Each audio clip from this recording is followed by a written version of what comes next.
Buen día, queridos hermanos, ¿cómo están? Nosotros muy agradecidos al Señor por la invitación. Una vez al año ya estamos acostumbrados, venimos, no sé hace cuántos años, pero para nosotros es un honor, un privilegio visitarles, estamos muy a gusto y traemos los saludos de nuestros hermanos.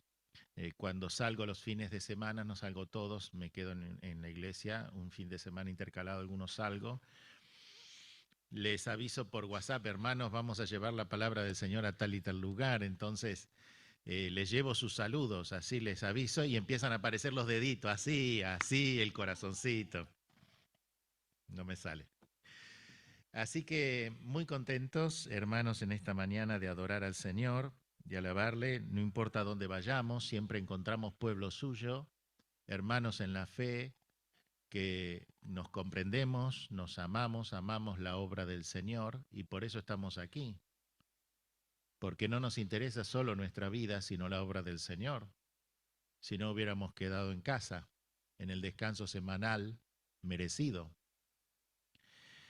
Así que como oraba nuestro hermano al preparar la palabra del Señor, eh, inunda el corazón un profundo respeto por las iglesias de Cristo, por los hermanos en la fe. Y porque no solamente venimos a dar, venimos a recibir en el caso de ustedes. Y vienen a recibir cosas que les ayude a caminar en la semana. Pues el Señor es el primero interesado en sus corazones y en alentarlos, edificarlos, enseñarles, consolarles, alentarles, asistirles, para que ustedes estén fortalecidos en esta semana. El Señor nos da así, momento a momento, paso a paso, a través de las circunstancias de la vida. Y por eso deseo que la palabra del Señor en esta mañana llegue a nuestros corazones. Abramos nuestras Biblias en primer libro de los Reyes. Primer libro de los Reyes, capítulo 17, versículo 8. Y encontramos allí una circunstancia en la vida de Elías, el profeta de Dios, que el Señor le llevó a vivenciar, como dice su palabra, que no hará nada el Señor sin que revele su secreto primero a sus siervos los profetas. Y luego los profetas como portavoces de la palabra de Dios. Ustedes saben que el pueblo de Dios ha recibido la palabra de distintas maneras. Hebreos capítulo 1, versículo 1 dice eso, de habiendo Dios hablado de muchas veces y de muchas maneras. Los profetas recibían la palabra del Señor de forma audible. Se me eriza la piel pensar lo que debe ser el timbre de voz del Señor cuando Juan en el Apocalipsis dice que es estruendo de muchas aguas. Y nosotros vamos a leer, ustedes van a ver la autoridad y el peso que tiene escuchar audible la voz de Dios. Otros siervos suyos la recibieron de forma inspirada, es decir, que recibían en su interior la inspiración del Espíritu Santo para que su pulso fuera guiado al escribir las verdades de los oráculos celestiales. El pueblo de Dios, toda la grey de Dios, recibe también la voz de Dios, pero no audible, ni inspirada, ni nada por el estilo. Nosotros, ovejas de su prado, hombres nosotros y ustedes mujeres comunes de la vida, pero somos el pueblo bendito de nuestro Salvador Jesucristo. ¿Cómo recibimos la voz de Dios? De dos maneras, a través de la lectura de la Biblia. También la recibimos en la lectura de la Biblia, en la casa de Dios, pero también cuando nos vamos, en nuestros hogares, en la semana, la recibimos a través de las circunstancias de la vida. Y se cumple, como dice el libro de Proverbios, no clama la sabiduría y da su voz, muy amable. La, la inteligencia en las alturas junto al camino, miren, en las encrucijadas, en las veredas, en las puertas, en las entradas de la ciudad, estoy leyendo Proverbios 8, ahí está la voz de Dios, en las circunstancias de la vida. Cuando nos saludamos, cruzamos la puerta y nos vamos, el Señor atiende las circunstancias de tu vida y de la mía, y a través de las circunstancias de la vida también el Señor habla. El Señor cuida la vida del creyente, de la creyente y de las circunstancias que rodean nuestra vida. Todo, el Señor ordena todo. Y bueno, esto viene a colación del pasaje que vamos a leer. Primera Reyes, capítulo 17, versículo 8. Vino luego palabra de Jehová diciendo, ahora él va al profeta de forma audible, fue él. Y él la escribió, o la escribió Samuel, o ya un sucesor de la escuela de los profetas, ya Samuel no estaba, por supuesto. Levántate, vete a Sarepta de Sidón y mora allí. He aquí yo he dado orden. No aparece mucho este término en la Biblia, pero él dio una orden. Del hebreo antiguo, tisawá. Tisawá. Eso quiere decir de alguien superior que ha dado una orden autoritativa, soberana, para cumplirse a un subalterno. Pero aparece aquí. Y él dado orden allí dice, en ese lugar geográfico, a una mujer viuda que te sustente. Hasta ahí la palabra de Jehová. Ahora historia. Entonces el profeta se levantó y se fue a esa ciudad, Sarepta, de Sidón, Siria, Sidón. Era un país extranjero, no era Israel. Siria, pagano, idólatra, e encima enemigo de Israel. Y allí le dio orden el Señor. Y dice que llegó a la puerta de la ciudad y aquí una mujer viuda. ¿Cómo supo él que era viuda?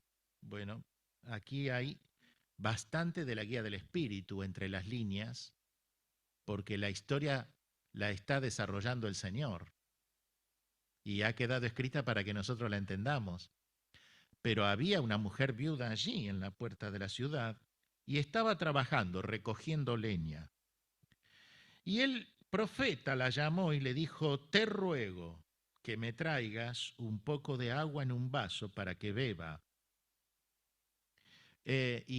Recordando la época que estaban atravesando, no había agua, había una sequía nacional e internacional tremenda por todo Medio Oriente. Y él le pide agua, y en el original acá en el hebreo es agua de manantial, le pide, para que beba. 11. Y yendo ella para traérsela, miren qué obediencia, porque sabemos que alguien superior a ese ser humano le había dado una orden.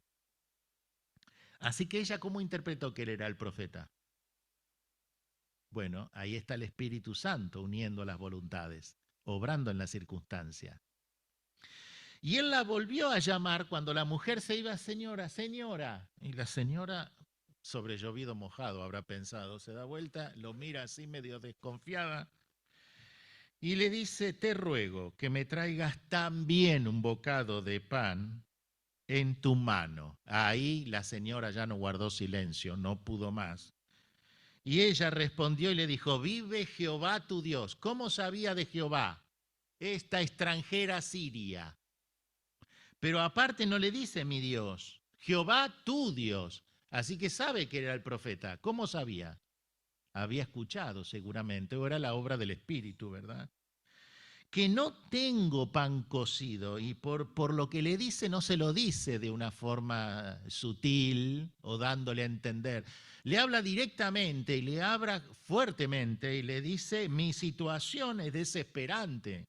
No tengo pan cocido, mira, solamente tengo un puñado y ese puñado es de un puñado cerrado. Era tan poquita harina que tenía como para hacer una galletita, no un pan. Y un poco de aceite en una vasija. Es para la tinaja, la harina y la vasija para el aceite. Y ahora recogía 2 leños. Ella tenía siervos en su casa, pero ella era una mujer trabajadora. Para entrar y prepararlo para mí y para mi hijo. Era viuda y encima tenía la manutención de un hijo que dependía de ella. Y miren la esperanza de esta mujer, para que comamos y nos dejemos morir. Así estaba el mundo de aquel momento. Elías le dijo, no tengas temor, ve y haz como has dicho. E insiste por tercera vez, pero hazme a mí primero. De ello, qué osadía, ¿eh? Pero ya van a ver que es con un propósito. Hazme a mí primero de ello una pequeña torta cocida debajo de la ceniza y tráemela. Y después harás para ti y para tu hijo. Porque Jehová Dios de Israel ha dicho así. ¿Y cuándo le dijo eso, si no está escrito?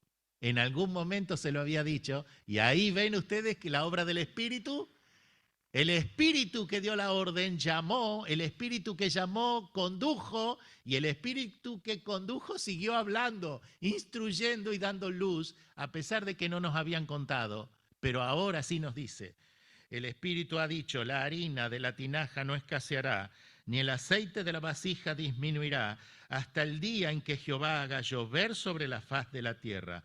Entonces ella fue e hizo como dijo Elías, y comió él, y ella, y comió su casa muchos días. Leemos todos, por favor, en voz alta, el versículo 16. Y la harina de la tinaja no escaseó, ni el aceite de la vasija menguó, conforme a la palabra que Jehová había dicho por Elías. Después de estas cosas, aconteció que cayó enfermo el hijo de la ama de la casa, y la enfermedad fue tan grave que no quedó en el aliento. Murió. Y ella dijo a Elías, ¿qué tengo yo contigo, varón de Dios? ¿Has venido a mí para hacer traer memoria de mis iniquidades y para hacer morir a mi hijo? Y él le dijo, dame acá tu hijo. Entonces él lo tomó en su regazo y lo llevó. Él lo llevó así en sus brazos y caminó hasta el aposento donde él estaba siendo hospedado y lo puso sobre su cama. Y clamando a Jehová, dijo, Jehová Dios mío, aún la viuda en cuya casa estoy hospedado, ¿has afligido haciéndole morir a su hijo? Y se tendió sobre el niño 3 veces, y mientras lo hacía clamaba al Señor, Jehová Dios mío, te ruego que hagas volver la vida, el alma a este niño. Y Jehová oyó la voz, leamos todos el 22, y Jehová oyó la voz de Elías, y el alma del niño volvió a él y revivió. Tomando luego Elías el niño, lo trajo al aposento, a la casa, y lo dio a su madre, y dijo Elías, mira, tu hijo vive. El colorario, la conclusión, versículo 24. Entonces, ahí sí la mujer dijo al profeta, ahora conozco que tú eres varón de Dios y que la palabra de Jehová es verdad en tu boca. Y nosotros tenemos que siempre sacar una conclusión cuando nos vamos de la reunión de alabanza y de adoración al Señor. Ese es el efecto, el fruto de la palabra de Dios. Elías se encontraba en el exilio ya desde hace mucho tiempo porque Israel había sido presa, toda la nación de Israel había sido presa de una sucesión malvada de gobierno de mujeres. Estaba gobernando en aquella época Jezabel, y qué manera tan traicionera que tenía de gobernar a través de su esposo, pero el gobierno era de la mujer. Ella se escondía detrás de la escena, pero ella era la que daba las órdenes. Y eso sumió en profundo terror a la nación y espanto. Quebró económicamente porque era una mujer ladrona, sin vergüenza, sin modales. Y después que el Señor intervino de una forma especial, logró sacar el gobierno de esta mujer de la nación de Israel. Fue una verdadera espada sobre la nación. Lean la Biblia. Y no se terminaron los males porque después le siguió el gobierno de otra mujer, Atalía, que con tal de acceder al trono mató a todos sus hijos varones y a sus nietitos para ellos usurpar el trono de Israel, de la nación. Así que en medio de las circunstancias que estaba viviendo de empobrecimiento nacional y de ruina nacional, Israel, Dios tenía un propósito. Y yo lo que veo aquí son tres planos majestuosos de la obra de Dios. Hay un plano gigantesco de la obra de Dios que abarca toda la Biblia, del Génesis al Apocalipsis, que Dios es el gran diseñador, el arquitecto de todo este gran y profundo diseño, plan magnífico celestial, y que Él está llevando adelante. Nada se va a interponer en ese plan y se va a cumplir conforme a su voluntad. Y al final de los tiempos se va a demostrar que tan grande como el plan fue su autor y que lo condujo a un destino. ¿A qué destino? Darle gloria a su nombre. Como ningún otro plan maestro, jamás ninguna mente angelical ni ninguna sabiduría humana o filosófica se le pudo haber comparado, porque ha de ser el magnífico plan de Dios que va a llegar a su término, pese a todos los males de esta tierra. Hay un segundo plano también aquí descrito cuando nos hace ver la vida del profeta. Así que hay líderes en el pueblo de Dios. Ustedes saben que cuando el pueblo de Dios pidió reyes, el Señor le entristeció y le pesó en su corazón, porque él tenía otra intención. Como lo revela en Hebreos capítulo 8, versículo 1, dice, el punto principal de lo que venimos diciendo es este, que tenemos un sumo sacerdote que se sentó a la diestra de la majestad en las alturas, como diciendo, por fin, la voluntad de Dios se cumplió. ¿Y quién la cumplió? Jesucristo. ¿Y cómo la cumplió? Siendo sumo sacerdote que intercede por los asuntos espirituales de todo el reino de Dios, pero él también es rey. Así que termina de cerrar la explicación de por qué el Señor se enojó tanto cuando Israel pidió rey como todas las demás naciones. Porque su voluntad era que el sumo sacerdote reine y sea un gobierno teocrático. Por eso lo vistió al sumo sacerdote de gala, de oro, de piedras preciosas, de diamantes. Pero el pueblo miró esa mirada horizontal de los creyentes. Qué triste. Cuando perdemos la mirada vertical, puesto los ojos en Jesús, Hebreos 12, y la mirada del creyente baja a un plano horizontal. Ahí empieza el empobrecimiento. Pero detrás de todos estos planos que hay un plano insignificante, sencillo, intrascendente, que nadie le presta atención.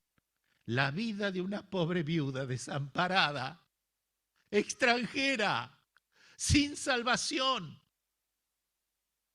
Y yo quiero que en esta mañana el Señor nos hable a través de lo más insignificante que hay en la vida, a través de lo que nadie le presta atención, a través de lo que pasa desapercibido en este mundo, nuestras vidas.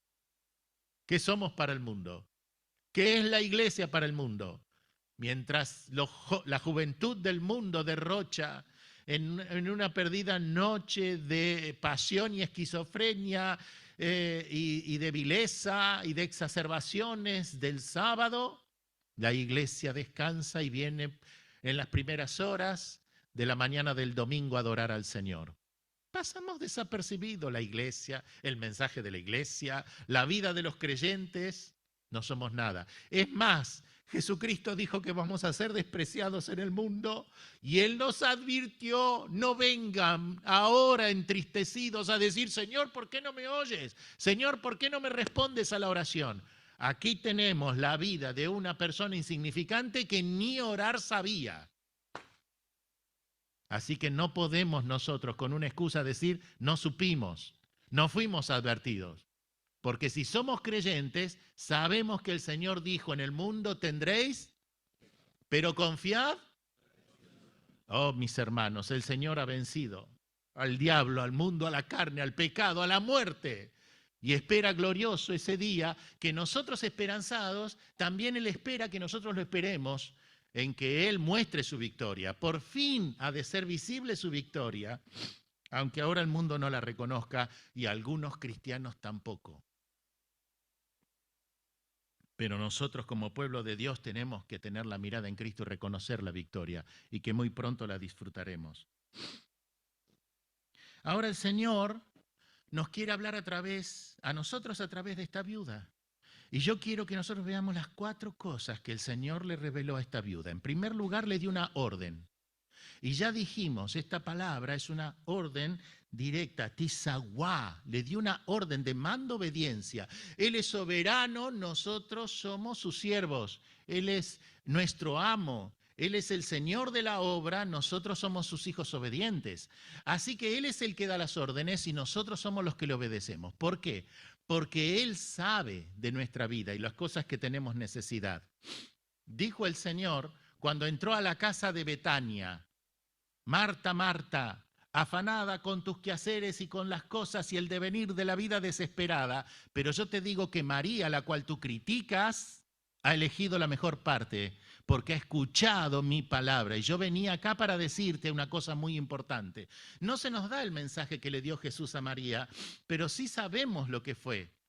Que Betania iba a ser el centro de la proclamación del Evangelio para que 10 comarcas alrededor conozcan a Cristo como Salvador. Y se cumplió cuando Lázaro resucitó. Así que venía a decirles el Señor tiene planes durísimos para ustedes, tengan fortaleza en el Señor, la columna vertebral de este hogar, la vitalidad de este hogar, el sostén de este hogar ha de ser quitado. Ustedes van a sufrir un poquito de tiempo, pero vengo a contarles de que la gloria venidera no es comparable con los padecimientos que estamos teniendo.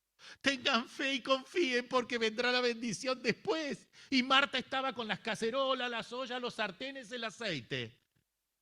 ¿Será posible, Marta? ¿Marta? ¿Somos Martas o somos María?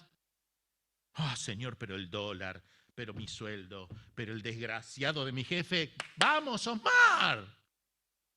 ¿Sos Marta o sos María? Definite.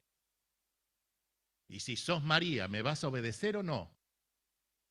Oh, Señor, sí que escucho tu palabra, pero es tan difícil a veces. Tengo a mis hijos, a mi esposo tiene ella, él tiene a su esposa, y la casa y el alquiler, y las cosas, y la cuenta. Basta, cálmate un poco. Todo está en mis manos, incluso las ovejas. Cercano está Jehová a todos los quebrantados de corazón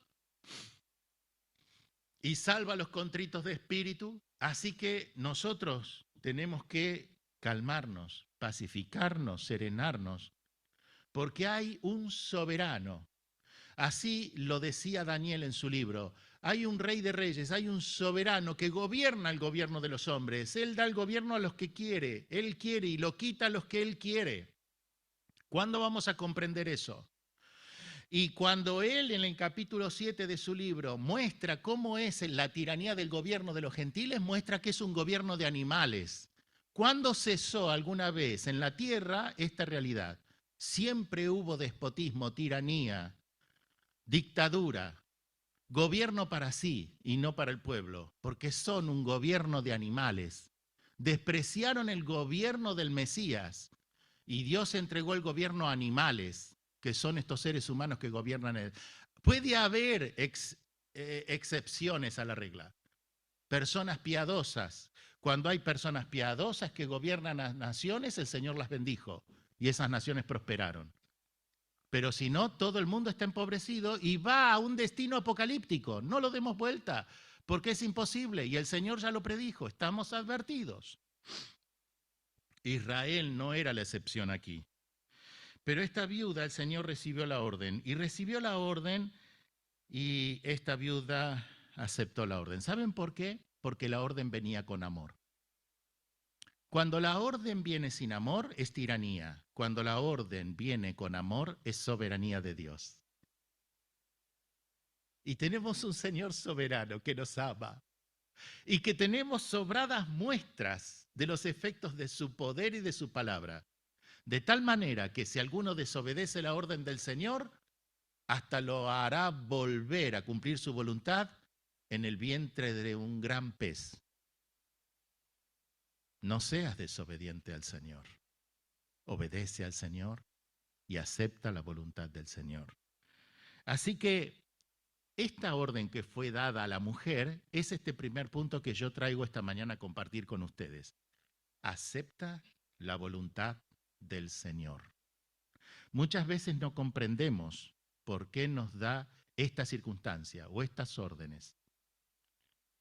Ese hogar que tenés, o esos hijos, vos decís malagradecidos, o esos padres tiranos que no son del Señor, y a veces no lo entendés.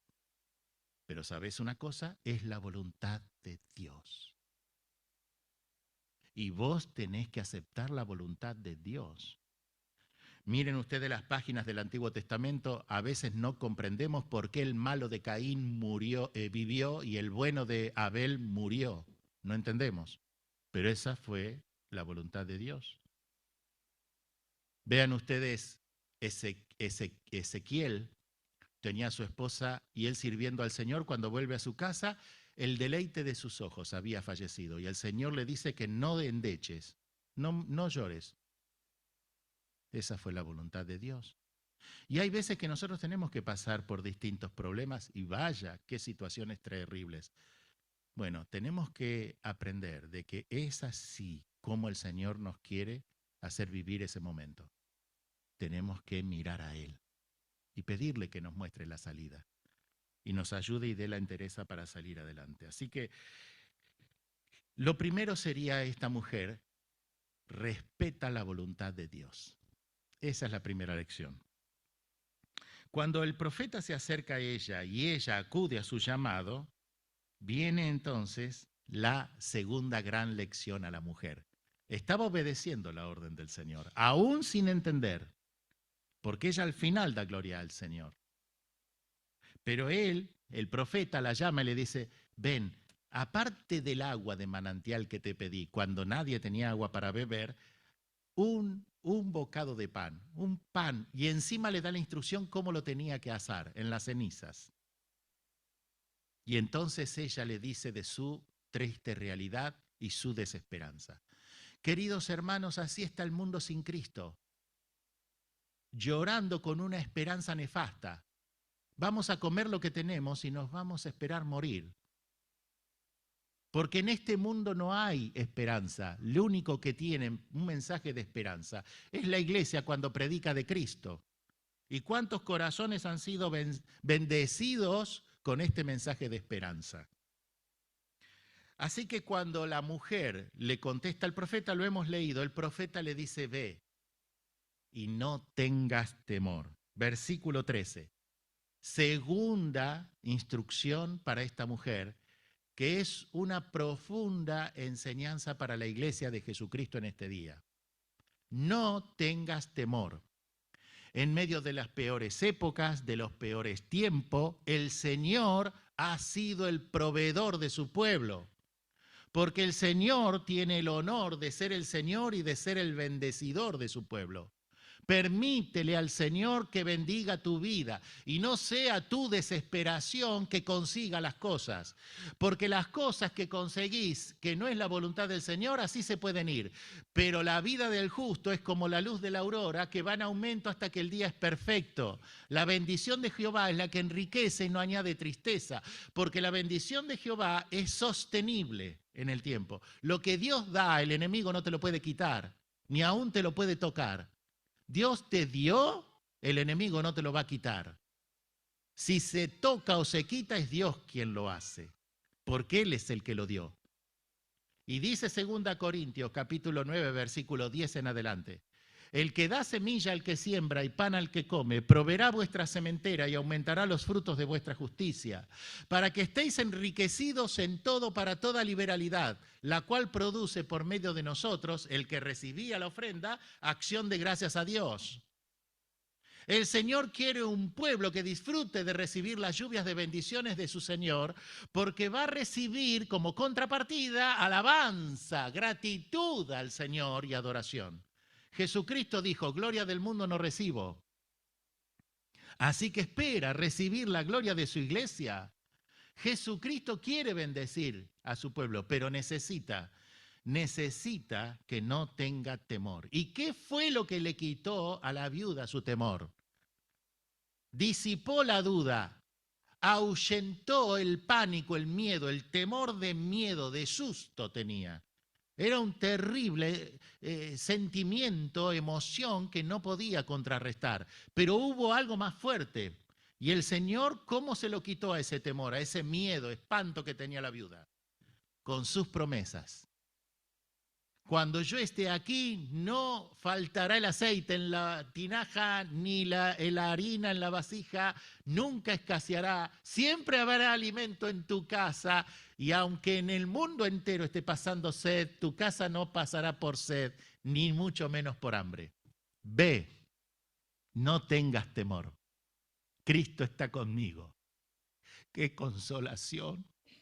Su presencia quita todo mi temor. Tengo la promesa de mi Salvador, no te dejaré nunca, siempre contigo estoy. No tengo temor, no tengo temor. Cristo está a mi lado, no tengo temor.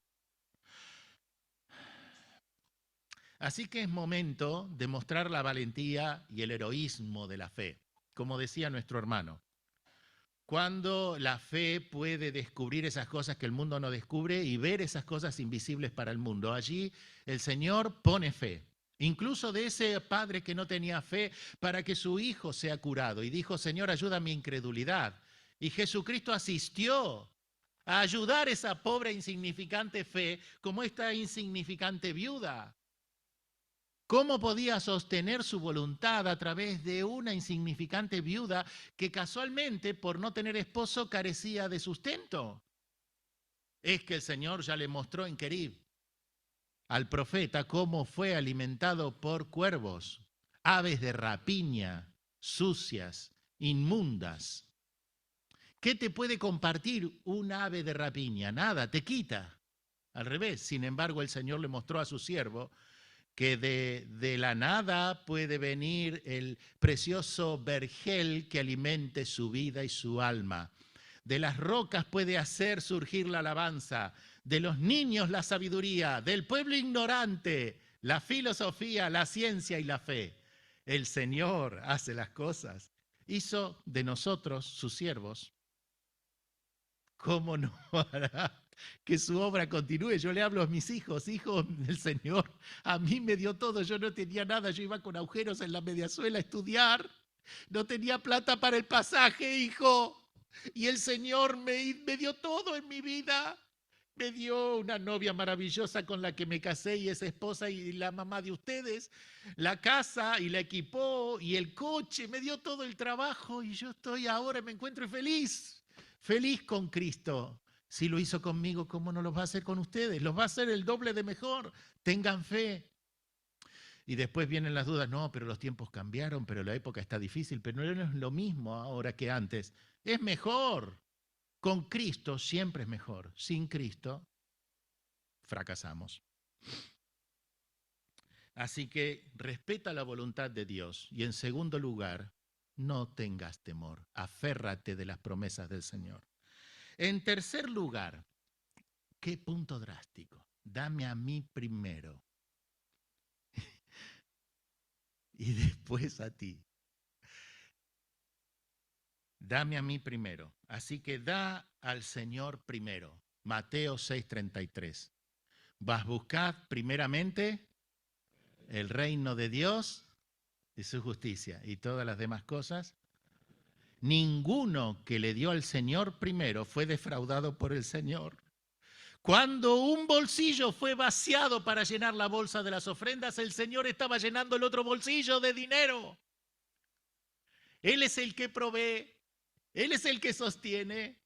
¿Recuerdan ustedes cuando el Señor le habló a sus profetas y estaban en una época aún peor que esta? Lo peor no había llegado y el enemigo arreciaba y tremendo. No puedo describirlos porque los traumaría el resto de la semana en vez de edificarlos.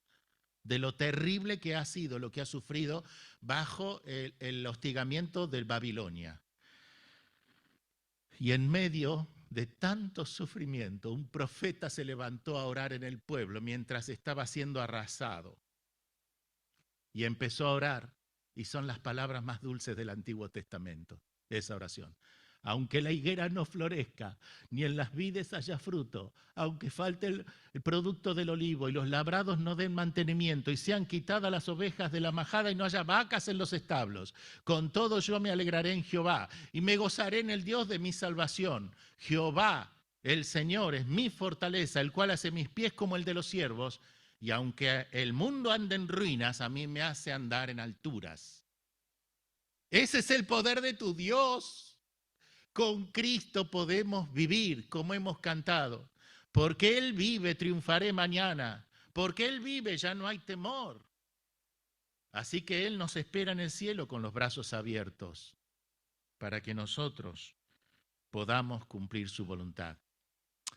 El Señor nunca deja sin recompensa la fe pequeñita puesta para Él. Así que dale al Señor, servirle al Señor.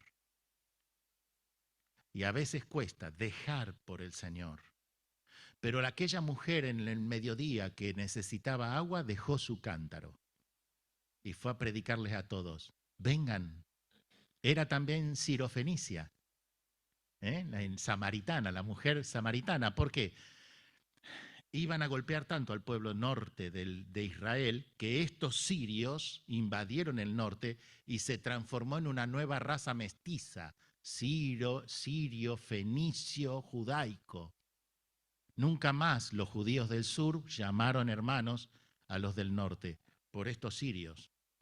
Pero la salvación de Ruth la moabita, de Rahab la ramera, de esta viuda en Siria, de tantos extranjeros en el Antiguo Testamento estaban mostrando que Dios quería llegar a salvar a todo el mundo y su pueblo no lo logró. Y mandó a Jesucristo para salvar a todo el mundo. Respeta la voluntad del Señor. No tengas temor.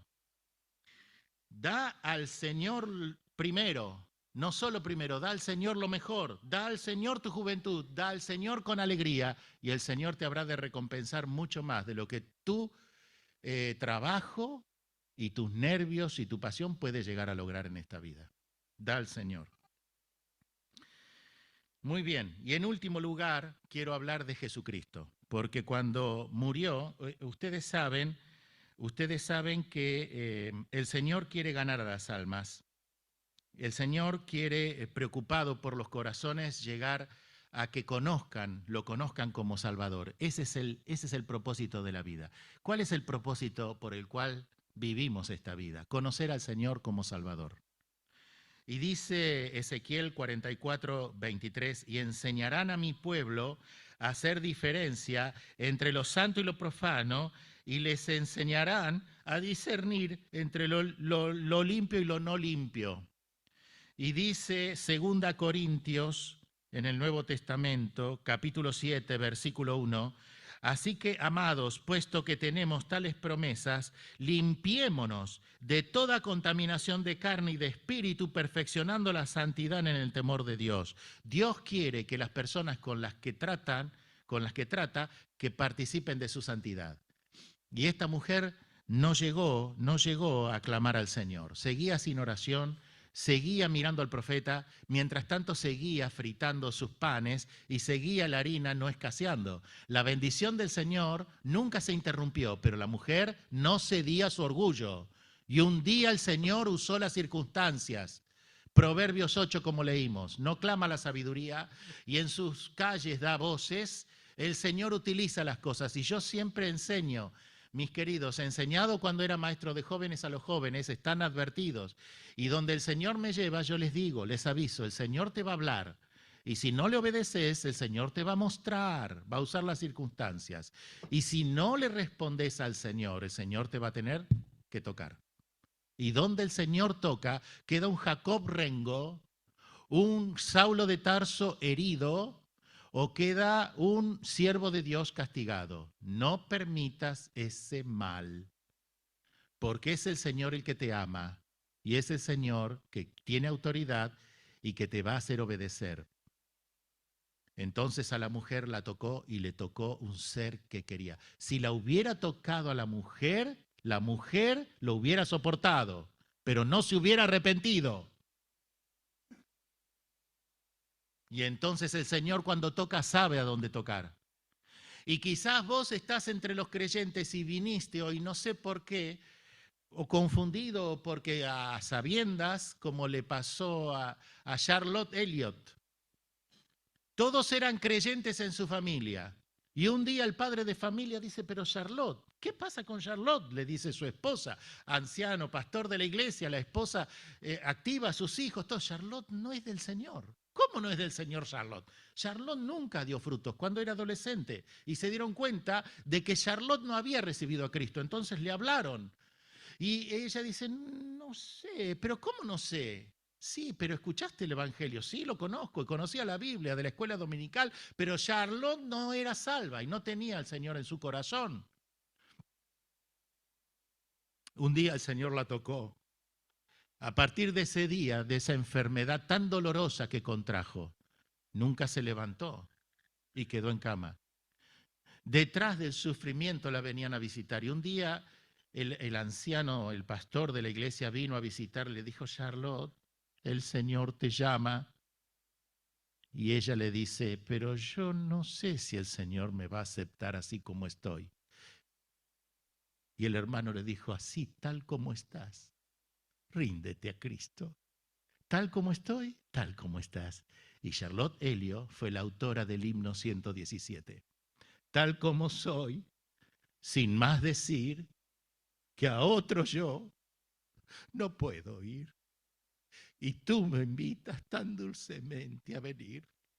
Bendito Cristo, vengo a ti. Así fue esta mujer, Siria, esta viuda.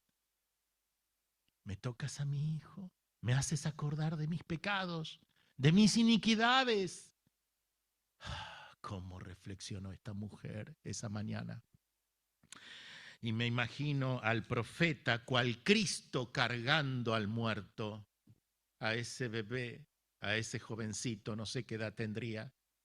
Cristo cargó sobre su cuerpo nuestros pecados, nuestra muerte, Él llevó a la cruz para que nosotros podamos tener vida. Clamó al Padre, Señor, te ruego que les des vida, que los recuperes, que se arrepientan.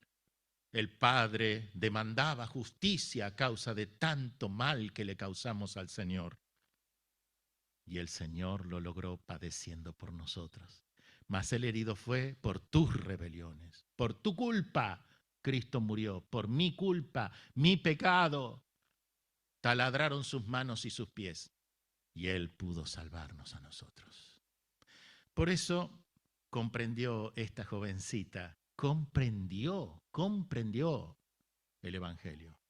Y quizá hizo falta este tiempo para que vos llegues a entender el Evangelio.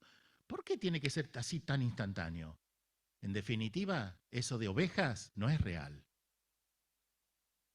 No somos ovejas. Es una metáfora cuando en la Biblia vieron que leyó nuestro hermano apacienta mis corderitos. Yo no escuché nunca un be en ninguna iglesia que fui. Nunca vi ninguna ovejita. No es real lo de ovejitas, ¿eh? Es una metáfora. Y cuando habla de ovejitas, habla metafóricamente, en una figura retórica, es para que comprendamos cómo hay que cuidar algo tan delicado de parte de los pastores. Así el Señor ha salvado, ha muerto por ti en la cruz, porque le interesa tu cuidado, tu reflexión. En realidad somos seres pensantes, racionales, volitivos, profundos en sentimiento, llenos de misterio, cada uno de nosotros, todos iguales, pero todos diferentes. Somos todos diferentes, sentimos diferentes, pensamos diferentes, gozamos diferentes, y el único que nos comprende es Jesucristo. Por eso es hora de rendirte a Jesucristo. Y si todo este tiempo te llevó para que puedas comprender de su amor salvífico en la cruz, para salvarte, bienvenido sea. Pero ahora es tiempo de entregar tu vida a Cristo. Inclinemos nuestros rostros para orar al Señor. Hermanos, pidámosle al Señor que nos ayude a respetar su voluntad, porque viene con amor, aunque con autoridad. Pidámosle al Señor que nos quite el temor, apropiarnos de sus promesas. Pidámosle al Señor que nos ayude a darle a Él primero, no seamos egoístas y humildes. Y en cuarto y último lugar, pidámosle al Señor que nos perdone de todo pecado, Pídele al Señor, Jesús, si todavía no eres del Señor, pídele, Jesús, límpiame de todo pecado mi corazón, mi mente, mi memoria, mi conciencia, mi espíritu, todo lo que conforma mi interioridad. Señor, límpiame, que disipes la duda y ahuyentes el temor y pueda mi alma por fin ser feliz. Entra a mi corazón, sálvame y el Señor te habrá de salvar. Si termina la reunión y alguno recibió a Cristo, qué feliz estaría de saludarte y de abrazarte, querido amigo, hermano en Cristo, querida amiga. Dios bendiga a su iglesia, Dios bendiga a sus almas. Y en esta semana, ¿se llevan algo para meditar? ¿Les habló el Señor? ¿Les habló? Fue el Señor, ¿eh? No fue un hermano, no fui yo, fue el Señor. Nunca bajen la mirada de Hebreos 12. En Jesús, fue Jesús, todo lo hizo Jesús. Él tiene que ser alabado. Amén.